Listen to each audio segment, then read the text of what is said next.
सर्वप्रथम मी sigma hospital तर्फे सर्व जे जॉईन झाले सर्वांचं स्वागत करू इच्छितो. मी मराठीतच बोलणार आहे. मध्ये मध्ये थोडं इंग्लिश आणि हिंदी असेल. आज जागतिक हृदय दिवस आहे आणि कुठलाही दिवस आपण जेव्हा साजरा करतो तेव्हा त्याला काहीतरी पर्पज असतो, त्याला काहीतरी हेतू असतो. जेव्हा आपण त्या हेतूला कुठेतरी पूर्ण करण्याचा प्रयत्न करतो तेव्हा आपल्याला ते एक समाधान मिळतं. तर आज जागतिक हृदय दिवसाच्या निमित्ताने हा माझा एक छोटासा प्रयत्न आहे. हृदयरोगाबद्दल थोडी माहिती आणि हृदयरोग थांबवण्यासाठी आपण काय करू शकतो याबद्दल थोडंसं डिस्कशन आपण आज करणार आहोत. त्यानिमित्ताने मी तुम्हा सर्वांना आज इथे निमंत्रित केलं आहे. अर्थातच हृदयरोग किंवा हार्ट अटॅक म्हटलं म्हणजे अनामिक भीती आपल्या मनाला लागून जाते. अगदी आपल्या जवळपासही कोणाला हार्ट अटॅक आल्याचा किंवा जरी आला तरी आपण सर्वच थोडे घाबरून जातो. अर्थात तसं घाबरण्याची गरज नसते. गरज आहे तर योग्य ती काळजी घेण्याची. आणि ती काळजी जर आपण घेतली, ते जर आपण सर्व हृदयरोग थांबवण्याचे नियम पाळले तर आपल्याला हृदयरोग बऱ्याच अंशी थांबवता येतो आणि तेच मी आज सांगण्याचा प्रयत्न करणार आहे. सर्वप्रथम आपण हृदयाबद्दल थोडंसं जाणून घेऊया. हृदय हे एक मुठीच्या आकाराचं स्नायूंनी बनलेलं अवयव असतं. हृदय म्हणजे फक्त एक स्नायूची पिशवी असते असं म्हटलं तरी चालेल. हे आपल्या सर्वांनाच माहिती आहे. छातीच्या डाव्या बाजूला असतं. हृदयात 4 कप्पे असतात आणि हृदयाचं काय काम असतं, म्हणजे हृदय शरीरामध्ये असतं कशासाठी, ते काय काम करतं? तर हृदयाचं जे मुख्य काम आहे ते म्हणजे रक्त पूर्ण शरीराला पोहोचवते. म्हणजे हृदय हा एक पंप आहे शरीराचा आणि हे रक्त शरीराला पोहोचवण्याची गरज का असते? कारण शरीराच्या प्रत्येक पेशीला ऊर्जेची, ऑक्सिजनची गरज असते आणि ती ऊर्जा, ते ऑक्सिजन आपल्याला रक्तातनं मिळतं आणि ते रक्त हृदय त्या पेशीपर्यंत पोहोचवतं. त्यामुळे हृदयाला अविरत 24 तास काम करणं गरजेचं असतं. आपला मेंदू तरी रात्री आराम करू शकतो, पण हृदय हे कधीच आराम करत नाही. हृदय कसं काम करतं हे आपण थोडं बघूया. अर्थातच हृदयामध्ये एक छोटासा पेसमेकर असतो. तो एक विद्युत प्रवाह निर्माण करतो आणि तो विद्युत प्रवाह हृदयाच्या पूर्ण मांसपेशींमध्ये पसरतो आणि त्या मांसपेशी उत्तेजित झाल्यानंतर हृदय आकुंचन पावतं आणि त्यानंतर प्रसरण पावतं आणि हे आकुंचन आणि प्रसरण हे सतत सुरू असतं. जेव्हा हृदय आकुंचन पावतं तर हृदय रक्त बाहेर फेकतात किंवा त्याला पंप करतं आणि ते पूर्ण शरीरामध्ये पोहोचतं. या आकुंचन प्रक्रियेला आपण सिस्टोल असं म्हणतो. आणि हृदय जेव्हा प्रसरण पावतं तेव्हा शरीरातनं रक्त परत हृदयामध्ये येतं आणि त्याला आपण डायस्टोल असं म्हणतो. आणि अर्थातच हे रक्त पूर्ण शरीरात कसं पोहोचतं? तर रक्तवाहिन्यांद्वारे. हृदयापासून प्रत्येक पेशीपर्यंत छोटी छोटी रक्तवाहिनी गेलेली असते. हृदयाला स्वतः सुद्धा रक्तपुरवठ्याची गरज असते, कारण हृदय स्वतः स्नायूंचं बनलेलं आहे. त्या स्नायूंना कार्य करण्यासाठी स्वतःला पण रक्तपुरवठा असतो आणि त्या रक्तपुरवठ्यामध्ये प्रॉब्लेम आला तेव्हाच हृदयाचे विकार उद्भवतात. हृदयाला एक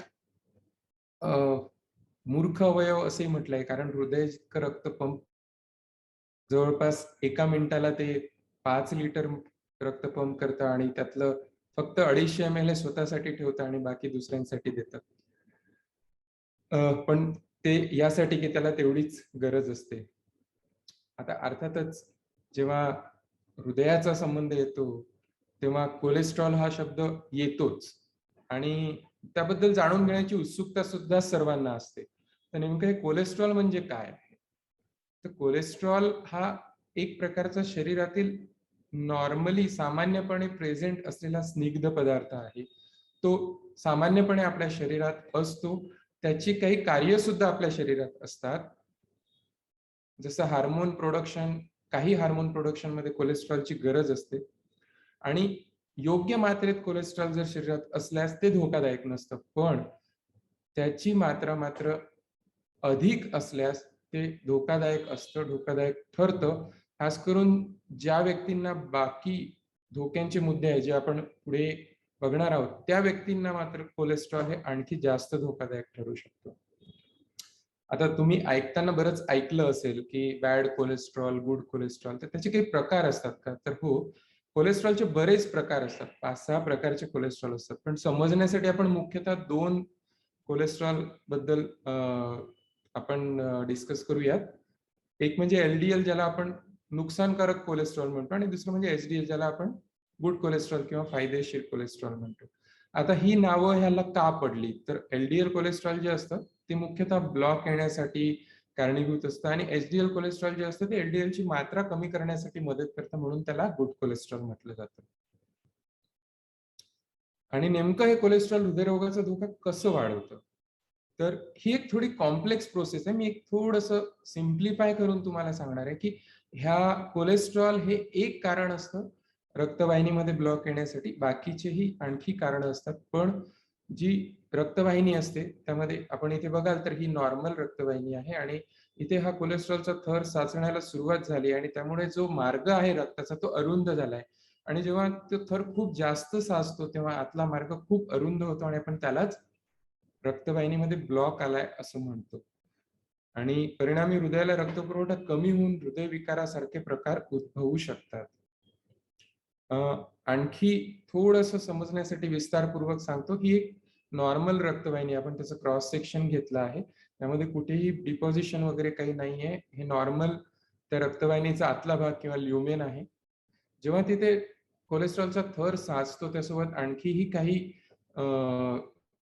फायब्रोसिस, फायब्रोब्लास्ट वगैरे त्यामध्ये असतात, आणि हळूहळू ते ल्युमेन जे आहे ते नॅरो किंवा कमी व्हायला लागतं. आणि जेव्हा त्याच्यावरचं जे कव्हर असतं ते थिन असतं, त्याला आपण अनस्टेबल प्लाक म्हणतो. आणि जेव्हा तो प्लाक कधी कधी इथे रप्चर होतो किंवा तुटतो, आणि तो तुटल्यानंतर हा जो खरबडीत सरफेस किंवा रॉ सरफेस रक्ताला इथे टच होतो, त्यामुळे इथे रक्ताचा गठ्ठा किंवा क्लॉट होण्याची सुरुवात होते. आणि जेव्हा हा रक्ताचा जो क्लॉट आहे तो पूर्ण रक्तवाहिनीला बंद करतो, आणि हे अचानकपणे काही सेकंदात किंवा मिनिटात होतं, आणि हृदयाच्या त्या भागात रक्त पोहोचत नाही, आणि त्या व्यक्तीला छातीत दुखायला लागतं, त्यालाच आपण हार्ट अटॅक किंवा हृदयविकार असं म्हणतो. तर जर ही आता हे हृदयाचा एक फोटो मी जस्ट तुम्हाला दाखवतो, यामध्ये ह्या रक्तवाहिन्या आहेत ज्या हृदयाला रक्तपुरवठा करतात. जर इथे हा ब्लॉक आला आहे तर ह्या खालच्या ह्या भागामध्ये रक्तपुरवठा जो आहे तो कमी होतो, आणि छातीत दुखून त्या ठिकाणचे जे मसल्स आहेत ते काही प्रमाणात निकामी होतात. लवकर ट्रीटमेंट जर आपण केली तर ते हृदयाचे स्नायू निकामी होण्यापासून आपण त्याला वाचवू शकतो. तर नेमकी हृदयविकाराची लक्षणे कोणती? तर आपल्या सगळ्यांना एक लक्षण तर माहिती आहे, छातीत दुखणं.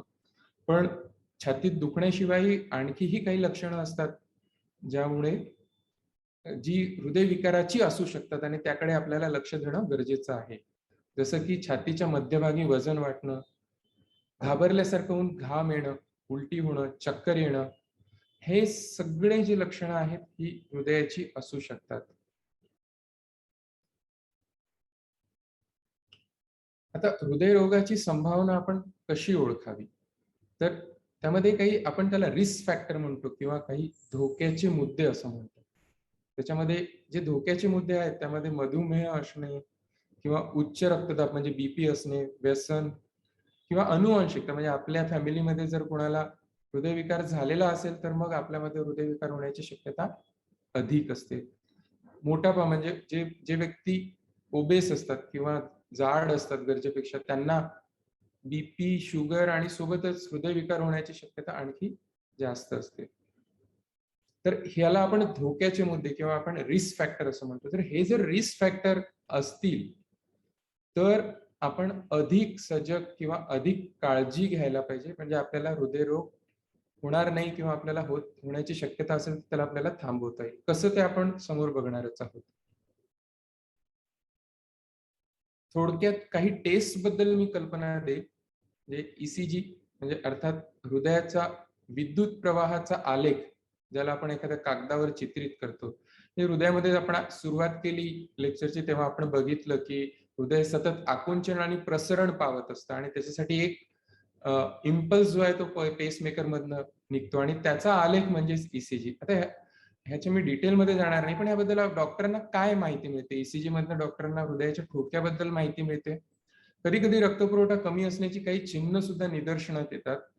पण हृदयविकाराचा मोठा झटका जर आला असेल तर 90% रुग्णांच्या ईसीजी मध्ये मोठ्या प्रमाणात बदल दिसून येतात. त्यामुळे जर छाती दुखत असेल आणि त्रास होत असेल तर ईसीजी हे सगळ्यात आधी करण्यात येणारी तपासणी असते. ती अगदी साधी सोपी असते आणि पटकन काही मिनिटात होते. त्यामुळे जेव्हाही आपल्याला छातीत दुखण्याचा त्रास होतो तेव्हा सर्वात आधी डॉक्टर आपल्याला ईसीजी करायला सांगतात आणि ईसीजी बघून मग पुढील ट्रीटमेंट किंवा पुढच्या तपासणीबद्दल आपल्याला डिसिजन घेता येतं किंवा ठरवता येतं. ईसीजी हा असा दिसतो. हा नॉर्मल ईसीजी आहे. यामध्ये बरीच बदल असू शकतात ज्यावरनं आपल्याला त्या व्यक्तीच्या हृदयाबद्दल काही कल्पना येते, त्याच्या आजाराबद्दल काही कल्पना येते.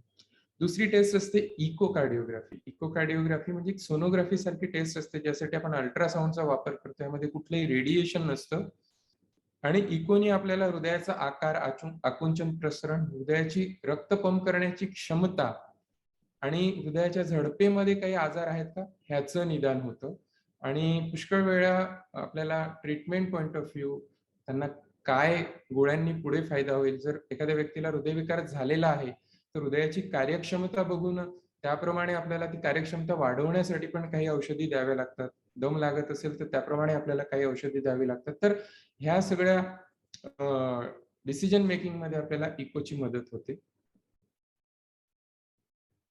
टीएमटी अर्थातच स्ट्रेस टेस्ट किंवा म्हणजे थोडक्यात सांगायचं झालं तर धावता ईसीजी. यामध्ये आपण त्या व्यक्तीला ट्रेडमिलवर वेगवेगळ्या वेगाने नियंत्रितपणे चालायला लावतो आणि सोबत त्यांचा ईसीजी रेकॉर्ड होतो.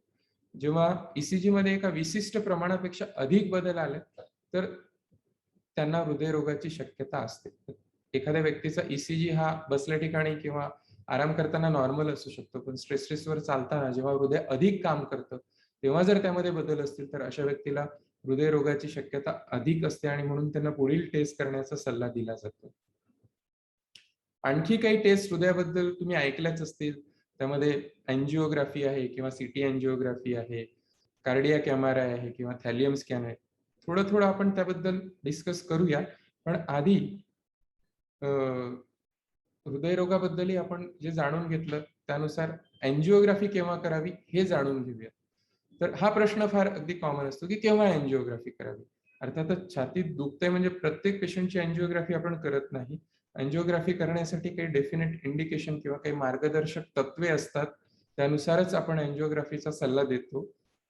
एखाद्या व्यक्तीला जर हार्ट अटॅक आला असेल किंवा हृदयविकाराचा त्रास झाला असेल तर अशा व्यक्तीला आपण अँजिओग्राफीचा सल्ला देतो. एखाद्या व्यक्तीला जर ईसीजी मध्ये काही प्रकारचे बदल आढळून आले असतील आणि त्यासोबत त्यांना लक्षणं पण असतील, धोक्याचे मुद्दे असतील तर अशा व्यक्तीला आपण अँजिओग्राफी करायचा सल्ला देतो. स्ट्रेस टेस्ट मध्ये आता आपण डिस्कस केल्याप्रमाणे जर काही अनियमितता आढळून आली तर अशा व्यक्तीला आपण अनियमित अँजिओग्राफी करण्याचा सल्ला दिसतो. तर अँजिओग्राफी म्हणजे नेमकं काय? अँजिओग्राफी म्हणजे ही टेस्ट आहे किंवा तपासणी आहे. अँजिओग्राफी म्हणजे हृदयाच्या रक्तवाहिनीचे फोटो काढणे, साध्या भाषेत सांगायचं झालं तर. आणि त्यावरून आपल्याला हृदयाच्या रक्तपुरवठ्याची कल्पना येते. त्यामध्ये काही ब्लॉकेजेस आहेत का, काही मेजर प्रॉब्लेम आहे का याबद्दल कळतं. हातातील किंवा पायातील धमनीमधून आपण ही अँजिओग्राफी करतो. आता विज्ञान इतकं प्रगत झालंय की आपण ऑलमोस्ट सगळ्या प्रोसिजर, इव्हन अँजिओप्लास्टी सुद्धा हातातील रक्तवाहिनीने करतो आणि ती पेशंटसाठी अगदीच आरामदायक किंवा कम्फर्टेबल असते. त्यामध्ये काही मेजर त्रास होत नाही.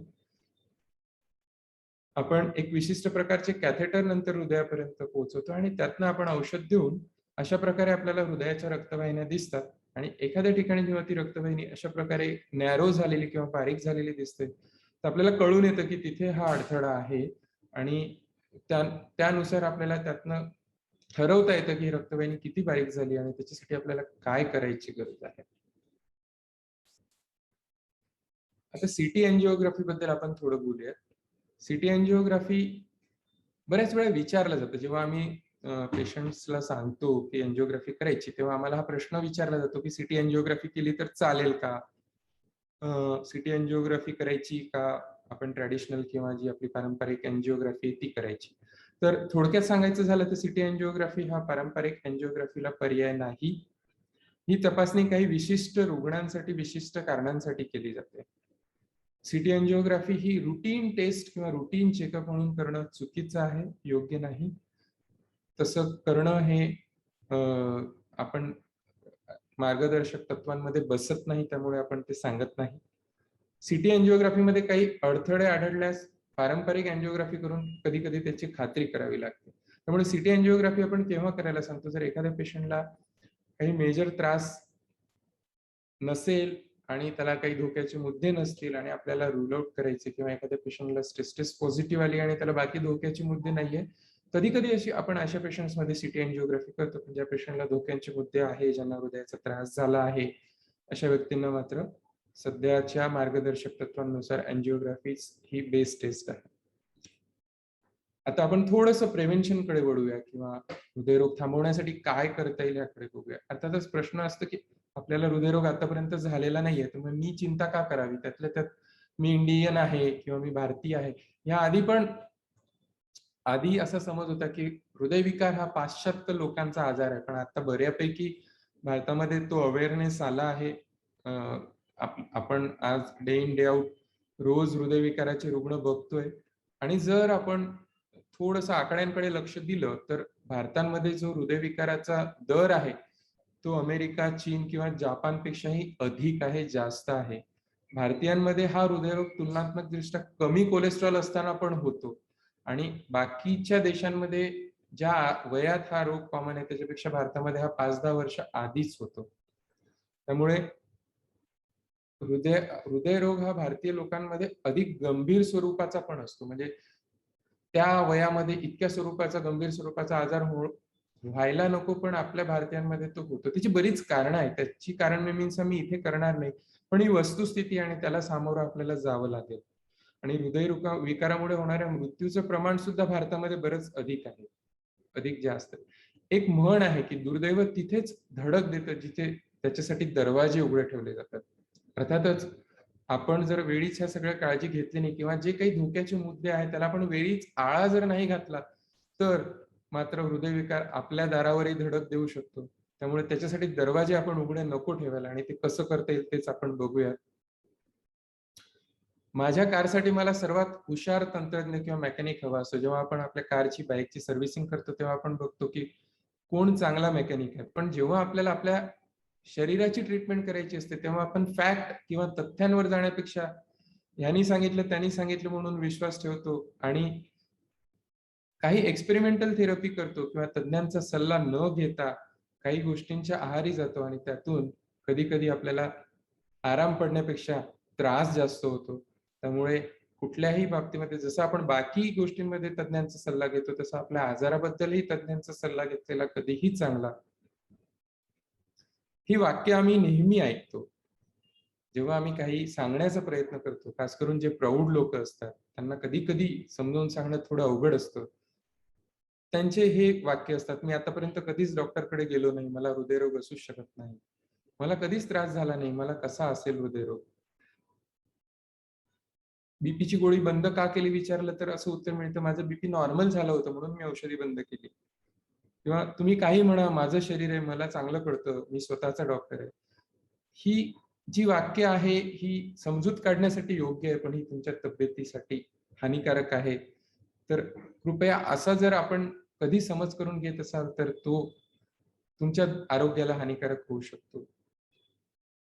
तर हृदयरोगाला प्रतिबंध करण्यासाठी मी काही नियम सांगू इच्छितो. ते जर आपण पाळले, आणि ते फार साधे सोपे आहेत, ते जर आपण पाळले तर आपल्याला हृदयरोगाचा धोका आपण बराच कमी करू शकतो. नियम 1, आपण काय खातो त्याबद्दल आपण सजग असलं पाहिजे. आपल्याला माहिती असलं पाहिजे ते आपल्या हृदयासाठी किती योग्य आहे, त्यातून आपल्या हृदयाला काही त्रास होऊ शकतो का, याचं लक्ष जर आपण ठेवलं तर डेफिनेटली ते आपल्या तब्येतीसाठी, फक्त हृदयरोगासाठी नाही, बाकीही आजार थांबवण्यासाठी नक्कीच मदत करतं. आपण वेगवेगळ्या प्रकारची फळं आणि हिरवा भाजीपाला खाणं हे आरोग्यासाठी जास्त चांगलं असतं. यातून बऱ्याच प्रकारची मिनरल्स मिळतात जी जीवनासाठी आवश्यक असतात. कडधान्य खाणं चांगलं असतं. जास्त स्निग्ध पदार्थ किंवा फॅट्स असलेले अन्न आपण खायला नको. इवन मिल्क सुद्धा टोन मिल्क घेतल्याने फायदा होतो. आहारामध्ये अधिक कॅलरी असणारे जे तत्व असतात ते आपण अवॉइड केलं पाहिजे. जंक फूड, ड्रिंक्स, कॅन्डी आणि ट्रान्स फॅट किंवा जे आपण ट्रान्स फॅट म्हणजे जे आपण तळलेल्या वस्तूंमध्ये असतात, हे फॅट कमी मात्रेमध्ये जरी असले तरी ते आपल्या हृदयासाठी कमी मात्रेमध्ये हानिकारक ठरू शकतात. त्यासाठी आपल्याला ते अवॉइड करणं गरजेचं असतं. त्यामुळे फॅट किंवा ज्यामध्ये स्निग्ध पदार्थ आहेत, जसे खव्याचे, माव्याचे पदार्थ, तळलेलं, तुपातलं जे पण असेल ते आपण अवॉइड करायला हवं. मीठ हे कमीत कमी खायला हवं. जर आकड्यात सांगायचं झालं तर 6 ग्रामपेक्षा कमी. आणि सगळ्यात महत्वाचं म्हणजे आपण व्यसनं जी आहेत ती टाळली पाहिजे. कारण व्यसनांनी हृदयरोगाचा धोका हा पटीने वाढून जातो. आपल्याला हे वर्ज्य करायचंय. अंड्याचा अर्क, मटन, बटर चिकन, तळलेले मासे, बटर चीज, मलाई, रबडी, आईस्क्रीम ज्यामध्ये फॅट जास्त आहे, न दिसणारे स्निग्ध पदार्थ म्हणजे ज्यामध्ये आपल्याला वाटतं की नाही आहे फॅट्स पण त्यामध्ये ऍक्च्युअली असतात, म्हणजे पेस्ट्री किंवा बेकरी प्रोडक्ट्स, क्रीम बिस्किट, ह्या गोष्टी शक्यतोवर अधिक प्रमाणात घेण्यासाठी आपण अवॉइड करायला पाहिजे किंवा टाळायला पाहिजे. थोडक्यात सांगायचं झालं तर आता दुसरं म्हणजे कोलेस्ट्रॉल आणि ह्याचा जेव्हा संदर्भ येतो तेव्हा अर्थातच हृदयासोबत तेलाचाही संदर्भ येतो. खाण्याच्या तेलाचे रहस्य मी तुम्हाला सांगू इच्छिला तर प्रश्न हा विचारला जातो की कुठलं तेल खाणं हे चांगलं. तर अर्थातच कुठलंच तेल खाणं हे हृदयासाठी चांगलं नाहीये. त्यातल्या त्यात आपण वनस्पती घी, नारळाचे तेल, पाम तेल हे तर अवॉइडच करते, हृदयासाठी खूप धोकादायक आहे. हे तेल तुम्ही काही प्रमाणात खाऊ शकता. करडई तेल, सूर्यफूल तेल, शेंगदाणा तेल, लवंग तेल किंवा सोयाबीन तेल. एका तेलास प्राधान्य देण्यापेक्षा बदलून तेल खावे. अर्थातच कुठलंच तेल हे हृदयासाठी फायदेकारक नाही. कोणतं तेल खातो यापेक्षा किती खातो हे जास्त महत्वाचं आणि त्याकडे आपलं लक्ष असलं पाहिजे. त्यामुळे कुठलं खायचं याच्यापेक्षा किती खायचं हे आपण ठरवा आणि खायचं तर मग किती.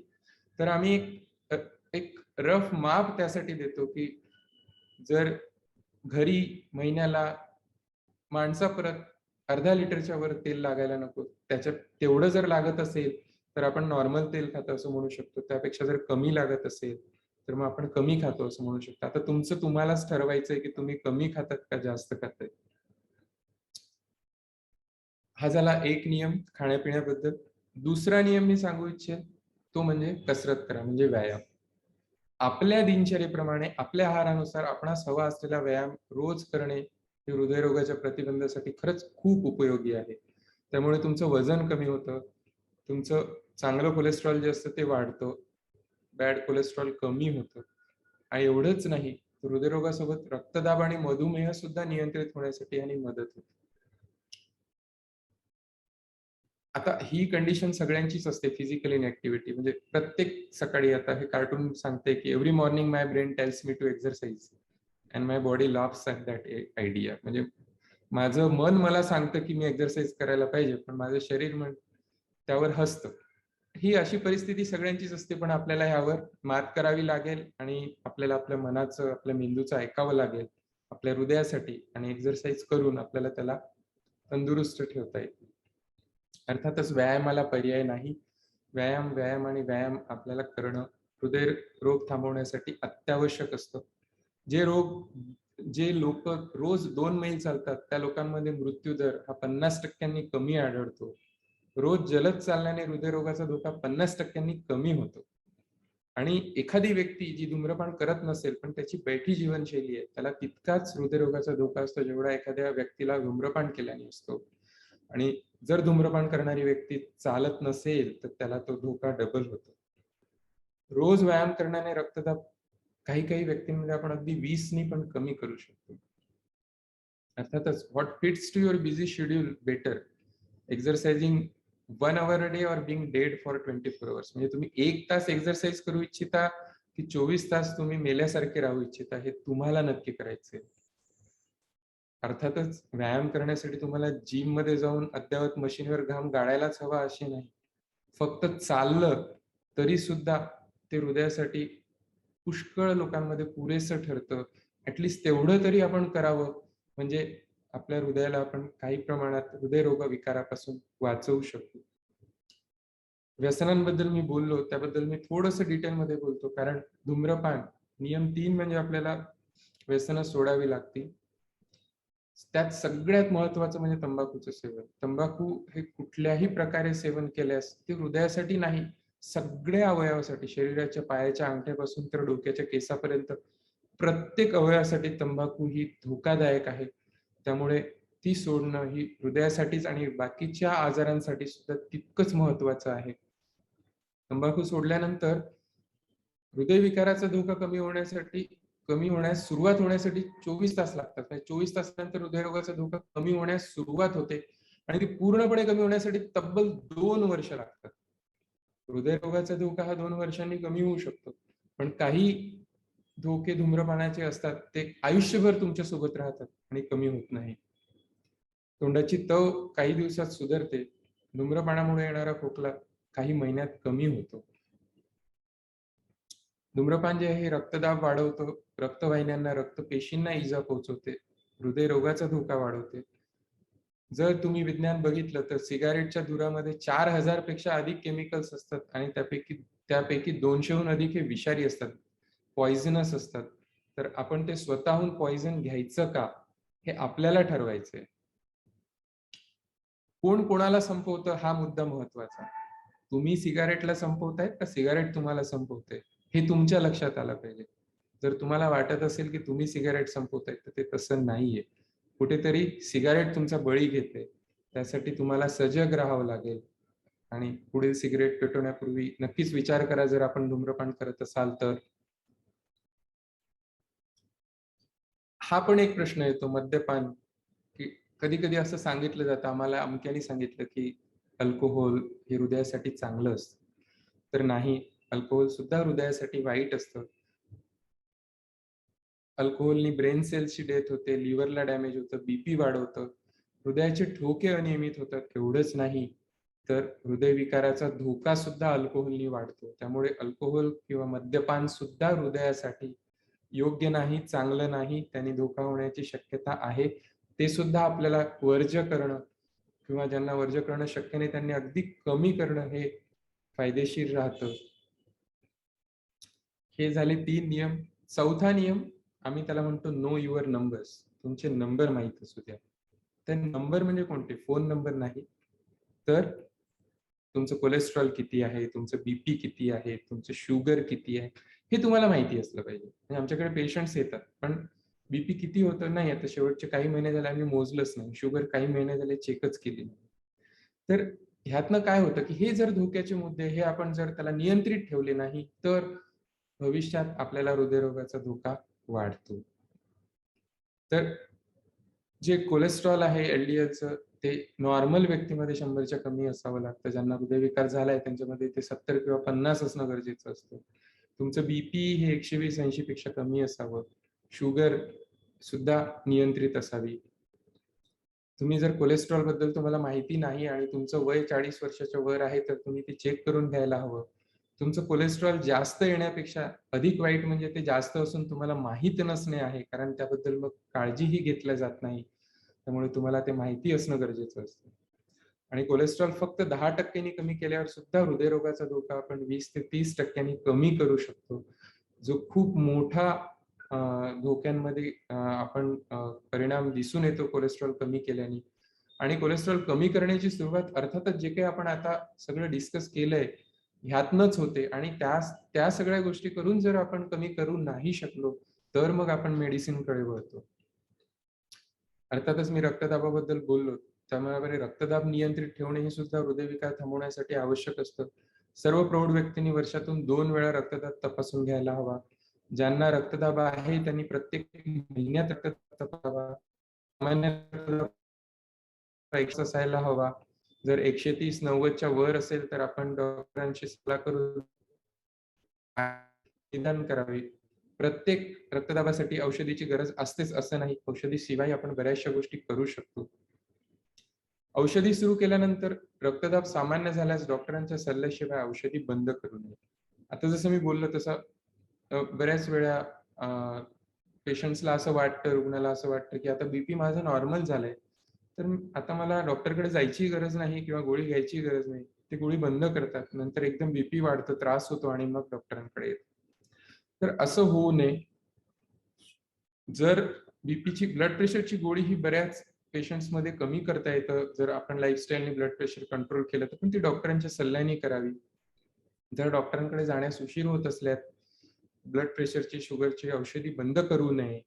ती तेवढी सुरू ठेवा. जर आपल्याला 2 दिवस, 3 दिवस वेळ असेल, तर आपण ती एक्स्ट्रा मेडिसिन आणि सुरू ठेवून डॉक्टरांकडे जावं, म्हणजे आपल्याला त्रास होणार नाही.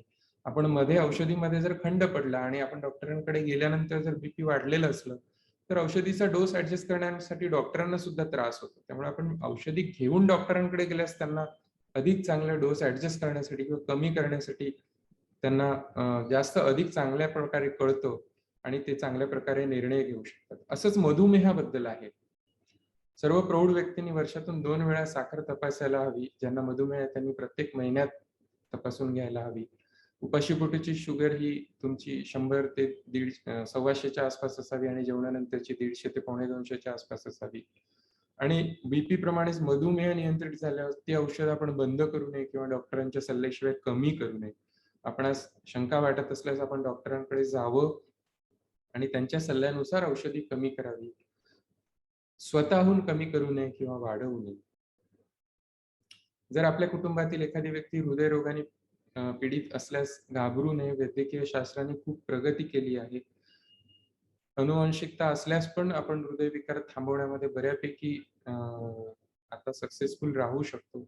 अर्थातच जे मुद्दे मी आतापर्यंत सांगितले त्याचा आपल्याला संदर्भ घ्यावाच लागेल. आरोग्यवर्धक आहार घेणे, रोज व्यायाम करणे, वजन नियंत्रित ठेवणे, व्यसनं टाळणे आणि नियमित तपासणी. ज्यांच्या फॅमिलीमध्ये स्ट्रॉंग फॅमिली हिस्ट्री आहे, ज्यांचे भाऊ-बहीण, आई-वडील यांना हृदयरोग असेल, त्यांनी नियमित तपासणी करून आपल्याला हृदयरोग होणार नाही याची काळजी आधीच जर घेतली, तर ती नक्कीच तुम्ही टाळू शकता.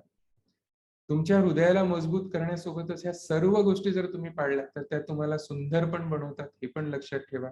You look more attractive and ते मला वाटतं सगळ्यांनाच आवडेल आणि त्यासाठी आपण कमीत कमी त्यासाठी तरी आपण ह्या सर्व गोष्टी पाळायला हव्यात असं मला वाटतं.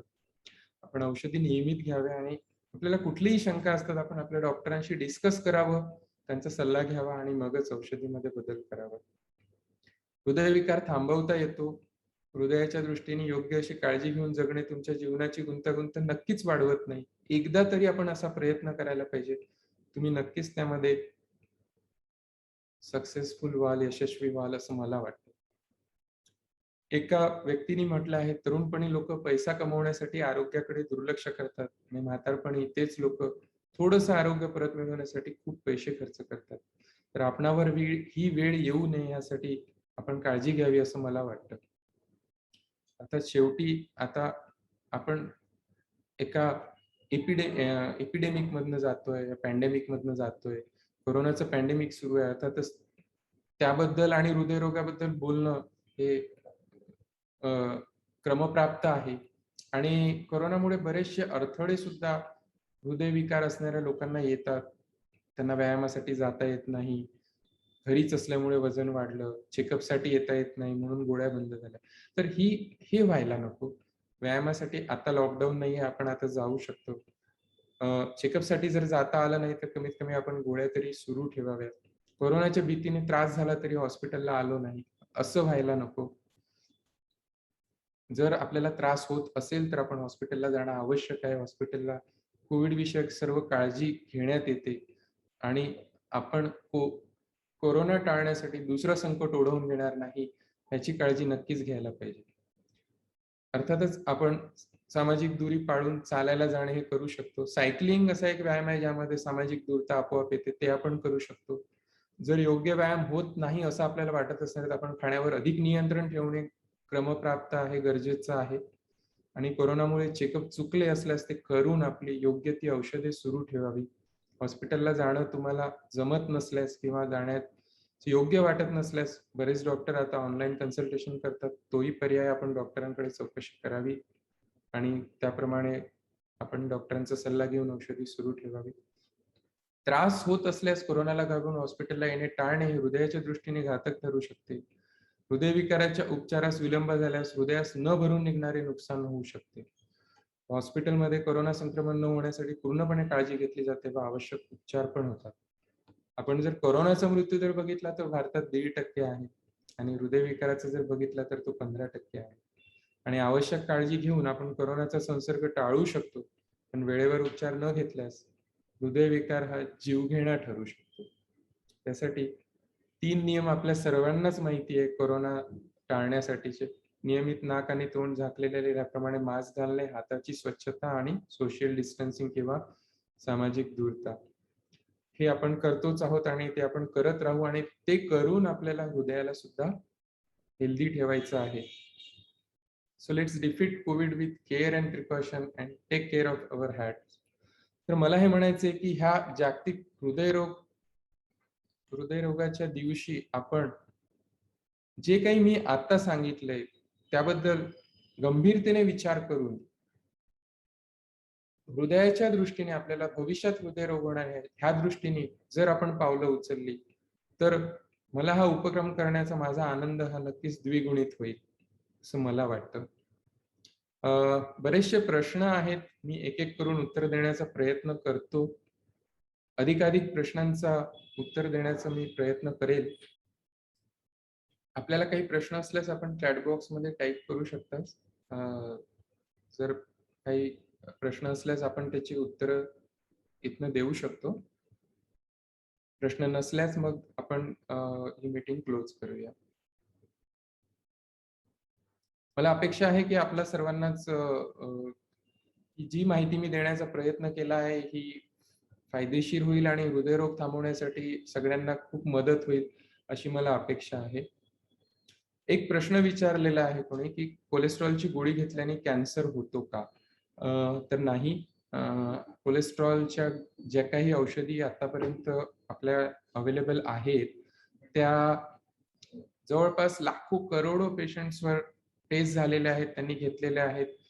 ॲनिमल टेस्टिंग पण यांचं आधी होतं आणि अशी कुठलंही एव्हिडन्स किंवा असं कुठलाही प्रूफ नाही आहे की ज्यामुळे कॅन्सरची शक्यता वाढते किंवा कॅन्सर होतो. तर ती एक गैरसमजूत आहे. कोलेस्ट्रॉलच्या गोळ्यांनी कॅन्सर होत नाही. एक प्रश्न आणखी आहे, what test should be done by healthy person to prevent heart disease?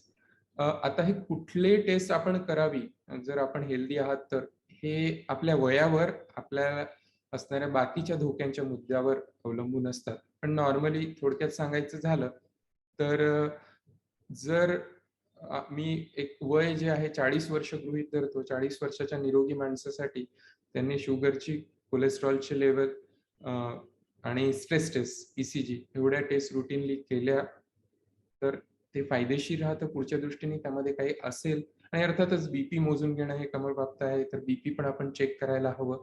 Healthy माणसांनी कमीत कमी एवढं करावं. पण ह्या टेस्ट ज्या असतात ह्या इंडिव्हिज्युअलाइज असतात, प्रत्येक पेशंट प्रमाणे त्या वेगवेगळ्या असतात. त्यासाठी आपण आपल्या डॉक्टरांचा सल्ला घेऊन त्यामध्ये आणखी काही टेस्ट ऍड करू शकता. पुढचा प्रश्न आहे की my father and elder brother is heart patient. I am now 50. Do I need to perform any test? I am running 60. Do I need to perform any test? And however, my regular lipid is okay. So म्हणजे अर्थात patient मला प्रश्न विचारण्यात आला की माझ्या आई आणि आईला, वडिलांना, भावाला हार्ट डिसीज आहे आणि माझं वय 60 आहे, तर मी कुठल्या टेस्ट करायला पाहिजे? अर्थात तुम्ही इको आणि स्ट्रेस टेस्ट तर नक्कीच करायला हव्यात आणि तुमचं लिपिड ओके आहे असं तुम्ही म्हटलंय, पण आता नवीन गाईडलाईन्स प्रमाणे ते किती आहे आणि किती कंट्रोलमध्ये आहे हे बघणं गरजेचं आहे. आणि कधी कधी जर स्ट्रॉंग फॅमिली हिस्ट्री असली तर लिपिड लेवल नॉर्मल असताना, कोलेस्ट्रॉल नॉर्मल असताना सुद्धा ब्लॉकेजेस येऊ नये म्हणून काही मेडिसिन हे आम्ही देतो आणि ते तुमच्या डॉक्टरांशी सल्ला घेऊन नक्कीच तुम्ही ठरवू शकता की ते घ्यायची तुम्हाला गरज आहे की नाही. एक प्रश्न आहे की ट्रायग्लिसराईड वाढलेले असल्यास काय करावे? ट्रायग्लिसराईड हा एक लिपिडचा किंवा कोलेस्ट्रॉलचा एक प्रकार आहे आणि तो आपलं डायबिटीस अनकंट्रोल असल्याने वाढतो. जर डायबिटीस असेल तर त्याला आपण आधी कंट्रोल करायला पाहिजे. थायरॉइड असेल तर त्याला कंट्रोल करायला हवं. ते दोन्ही नसतील तर आपल्या खाण्यामध्ये आपण ऑइली किंवा तळलेलं मसालेदार या गोष्टी खात असतील तर त्याला आपण कंट्रोल करायला हवं, एक्सरसाइज करायला हवी. आणि शेवटी सगळ्यात हे सगळं करून कंट्रोल होत नसेल तर मग त्यासाठी आपण काही मेडिसिन देऊ शकतो. एक एक प्रश्न आणखी विचारला आहे की is it compulsory to test cholesterol every month? तर नाही. कोलेस्ट्रॉल हे प्रत्येक महिन्यात चेक करणं गरजेचं नाही. ते आपण एकतर 6 महिन्याला किंवा वर्षाला टेस्ट करतो आणि ज्यांचं कंट्रोलमध्ये आहे त्यांना आपण प्रत्येक वर्षी टेस्ट करायला सांगतो. जर आपल्याला काही शंका असेल, वाढलेलं असेल तर 3 महिन्याला किंवा 6 महिन्याला करायला सांगतो. एक प्रश्न नवीन आता आणखी विचारण्यात आला आहे. जर एकदम कोणाला अटॅक आला तर कुठल्या मेडिसिन्स द्यायला हव्यात? ॲक्चुअली जर तुम्हाला अटॅक आलेला आहे तर मेडिसिन्स द्यायला नकोत. तुम्हाला लगेच हॉस्पिटलला जायला हवं. कारण अटॅक असला तर त्याची ट्रीटमेंट घरी करता येत नाही आणि काही धोका झाल्यास बाकीच्या ज्या सगळ्या ट्रीटमेंट आहेत त्या हॉस्पिटलला उपलब्ध असतात. त्यामुळे लवकरात लवकर हॉस्पिटलला जाणं आवश्यक आहे. जर शंका असेल तर तुम्ही एक ॲस्पिरिनची टॅबलेट घरी देऊ शकता. जर हॉस्पिटल दूर असेल तर. अदरवाईज जवळ असेल तर डायरेक्टली हॉस्पिटलला जाणं जास्त योग्य राहील. दुसरा एक प्रश्न विचारला आहे की छातीचं दुखणं हे हृदयरोगाचं आहे की नाही कसं कळावं? तर हृदयरोगाचं दुखणं हे नॉर्मली छातीवर जर वजन वाटत असेल, दाब वाटत असेल, सोबत तुम्हाला अस्वस्थ वाटत असेल, घाम येत असेल, तर ते हृदयरोगाचं असण्याची शक्यता जास्त असते. जर छातीत चमक निघत असेल किंवा टुचल्यासारखं दुखत असेल, तर ते जनरली हृदयाशी संबंधित नसतं. कधी-कधी छातीत जळजळ होणे हे ॲसिडिटीचं किंवा हृदयरोगाचे लक्षण असू शकतं. त्यामुळे जर तुम्हाला छातीत जळजळ होणं हे खूप अधिक काळ राहत असेल, तर ते हृदयरोगाचं लक्षण असू शकतं. त्याबद्दल तुम्ही डॉक्टरांशी सल्ला घ्यायला हवा. क्वेश्चन्स आणखी आहे.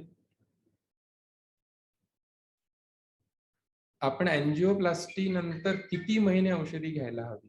ॲक्चुअली अँजिओप्लास्टी नंतर औषधी ही डॉक्टरांच्या सल्ल्याने घ्यायला हवी. अँजिओप्लास्टी आपली झाली आहे म्हणजे आपल्याला हृदयविकार आहे. तर अँजिओप्लास्टी नंतर 1 ते 1.5 वर्ष मेडिसिन्स ह्या खूप जास्त असतात. त्या ह्यासाठी जास्त असतात की आपल्याला परत त्रास होऊ नये. हृदयाला जे नुकसान झालेलं आहे ते भरून निघावं आणि नंतर ज्या मेडिसिन आपल्याला डॉक्टर सुरू ठेवतात त्या परत आपल्याला ब्लॉक येऊ नये किंवा हृदयविकार होऊ नये ह्यासाठी असतात. त्या प्रिव्हेंटिव्ह असतात. त्या बंद करू नये. त्या ज्या मेडिसिन कमी करून दिलेल्या असतात त्या आपण सुरू ठेवाव्यात. एक प्रश्न असा विचारलाय की जर जॉइंटमध्ये प्रॉब्लेम असेल तर मग एरोबिक एक्सरसाइज आपण कशी करावी? नॉर्मली एक्सरसाइजच्या बाबतीत सांगायचं झालं तर आम्ही असं सांगतो की रोज अर्धा तास दम लागून घाम निघेल अशी कुठलाही व्यायाम किंवा एक्सरसाइज करावी. जर आपल्याला गुडघ्याचा प्रॉब्लेम असेल तर आपण स्विमिंग करू शकता. जॉइंट पेन असलेल्या व्यक्तीसाठी ती चांगली एक्सरसाइज आहे.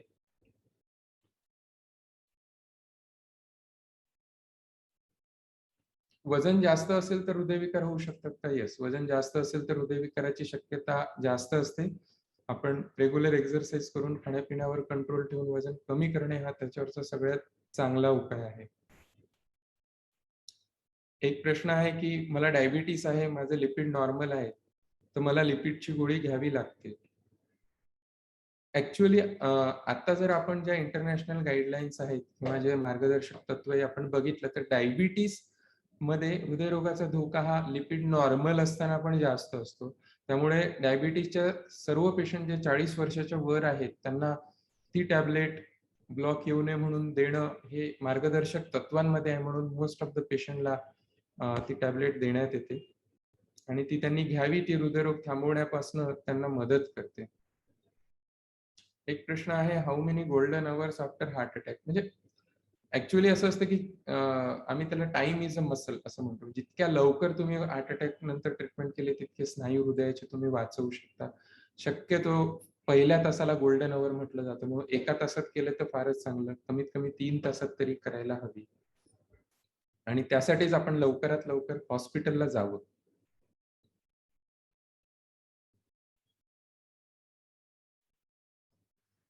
एक प्रश्न आहे, बीपीच्या गोळीचे काही लाँग टर्म साइड इफेक्ट आहेत का? अ, ह्या ज्या गोळ्या असतात नॉर्मली बीपीच्या, शुगरच्या, ह्या सर्व गोळ्या आपल्याला आयुष्यभर घ्यायच्या असतात. तर त्याची टेस्टिंग आधी त्याप्रमाणे केलेली असते, की त्याचे काहीही मेजर साइड इफेक्ट होत नाही आणि आपल्या तब्येतीला साजेशी गोळी डॉक्टर आपल्याला देतात आणि ते साइड इफेक्ट होऊ नये म्हणूनच डॉक्टर वेळोवेळी चेकअप करतात. तरीही जर गोळीचे साइड इफेक्ट होण्याची शक्यता ही 0.5% एवढी असते आणि बीपीची साइड इफेक्ट जर तुम्ही गोळी नाही घेतली तर ती होण्याची शक्यता 15 ते 20% एवढी असते. त्यामुळे अर्थातच आपल्याला गोळी घेणं हे फायदेशीर असतं. मला वाटतं मी बरेचशा प्रश्नांची उत्तरं दिली आहेत, जी जनरलाइज आहे. पर्सनलाइज प्रश्नांची उत्तरं मी इथे देऊ शकत नाही, त्याबद्दल मला क्षमा करावी. ज्यांनी ज्यांनी मला पर्सनलाइज प्रश्न विचारले आहेत. मला वाटतं प्रश्न आता सर्व संपले आहेत आणि मी आशा करतो की मी प्रश्नांची उत्तरं तुमच्या समाधानकारक देऊ शकलो आहे. काही आपल्याला शंका असल्यास आपण माझ्याशी संपर्क करू शकता. एक चांगला प्रश्न जाता जाता मी शेवटचं उत्तर देऊ इच्छितो. त्यांनी चांगला प्रश्न विचारलाय. वारंवार पेन किलर घेतल्यास त्याचा हृदयावर परिणाम होऊ शकतो का? हो. पेन किलर हे हृदयासाठीच नाही, किडनीसाठी सुद्धा खूप जास्त धोकादायक आहे. त्याने बीपी वाढतं, हार्ट अटॅकची रिस्क वाढते, किडनी फेल्युअरची रिस्क वाढते. त्यामुळे पेन किलर ही तेव्हा आवश्यक तेवढीच आणि डॉक्टरांच्या सल्ल्यानुसार घ्यावी, स्वतःहून घेऊ नये. धन्यवाद. जागतिक हृदय दिवसाच्या तुम्हा सगळ्यांना शुभेच्छा आणि मी आशा करतो की आपल्या सगळ्यांना हृदयाचं स्वास्थ्य लाभो. Thank you. आणि आजचं आपलं हे सेशन संपलं असं जाहीर करतो. धन्यवाद.